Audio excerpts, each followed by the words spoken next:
Hello students, organic chemistry BSc part 1 unit 1 mechanism of organic reaction के अंतर्गत हम reactive intermediates पढ़ रहे थे। दो रिएक्टिव इंटरमीडिएट्स क्रियाशील मध्यवर्ती कार्बोकैटायन और कार्बेनायन हम पढ़ चुके हैं। आज हम एक और मध्यवर्ती मुक्त मूलक के बारे में पढ़ेंगे। मुक्त मूलक फ्री रेडिकल, जैसा आप जानते हैं कि ऑर्गेनिक कंपाउंड्स में सहसंयोजक बंध पाया जाता है, कोवैलेंट बॉन्ड पाया जाता है। कोवैलेंट बॉन्ड का जब समाक्ष विखंडन होता है, होमोलिटिक फिशन होता है, तो बॉन्ड के इलेक्ट्रॉन युग्म में से, बॉन्ड के इलेक्ट्रॉन पेयर में से प्रत्येक परमाणु अपने साथ एक अयुग्मित इलेक्ट्रॉन, अनपेयर्ड इलेक्ट्रॉन ले जाता है और मुक्त मूलक बनता है। अतः वे परमाणु अथवा परमाणुओं का समूह जिसमें एक ऑड नंबर, विषम संख्या या अयुग्मित इलेक्ट्रॉन उपस्थित होता है, मुक्त मूलक कहलाते हैं। एग्जाम्पल के लिए, क्लोरीन मॉलिक्यूल का जब समाक्ष विखंडन होता है तो हमें क्लोरीन फ्री रेडिकल प्राप्त होते हैं।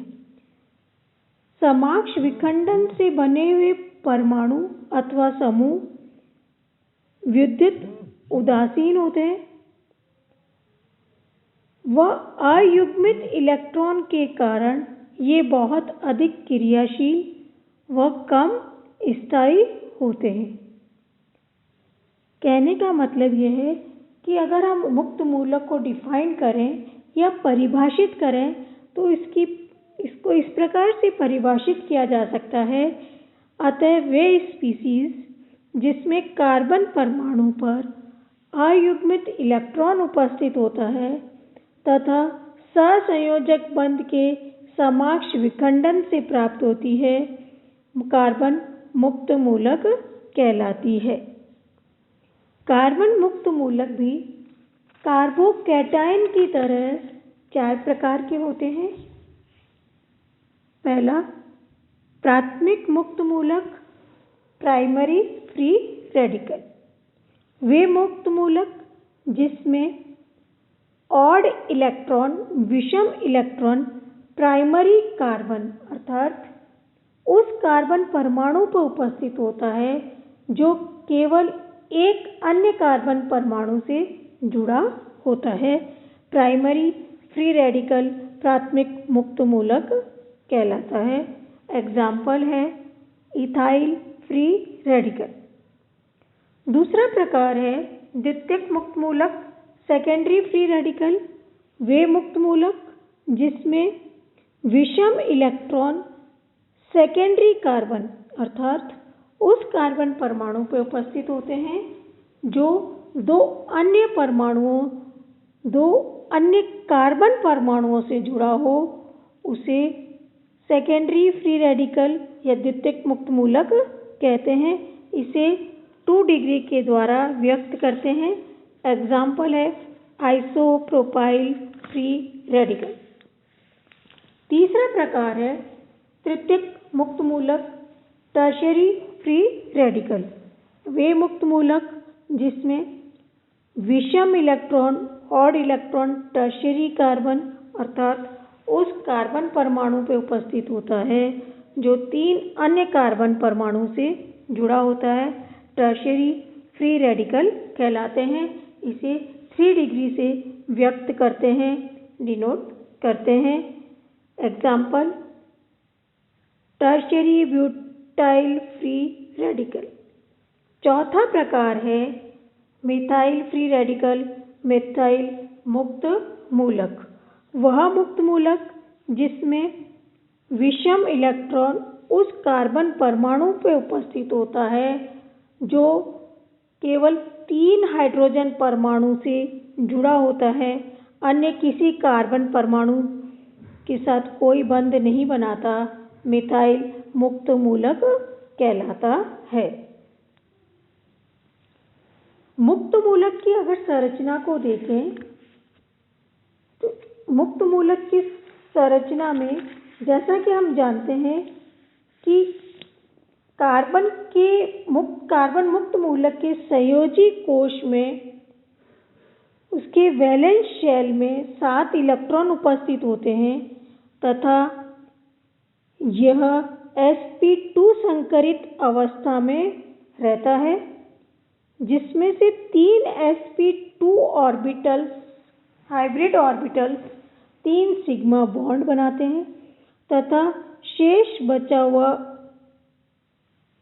2pz ऑर्बिटल में अयुग्मित इलेक्ट्रॉन उपस्थित रहता है तथा ये तीनों जो sp2 ऑर्बिटल हैं ये एक प्लेनर ट्रायंगुलर ज्योमेट्री बनाते हैं तथा उनके बीच का एंगल 120 डिग्री का होता है और असंकरित 2pz ऑर्बिटल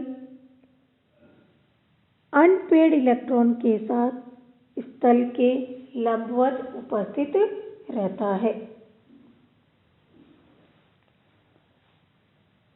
कार्बन मुक्त मूलक के स्थायित्व को भी वही कारक प्रभावित करते हैं जो कार्बोकैटायन रिएक्टिव इंटरमीडिएट्स को करते हैं। पहला है प्रेरण प्रभाव।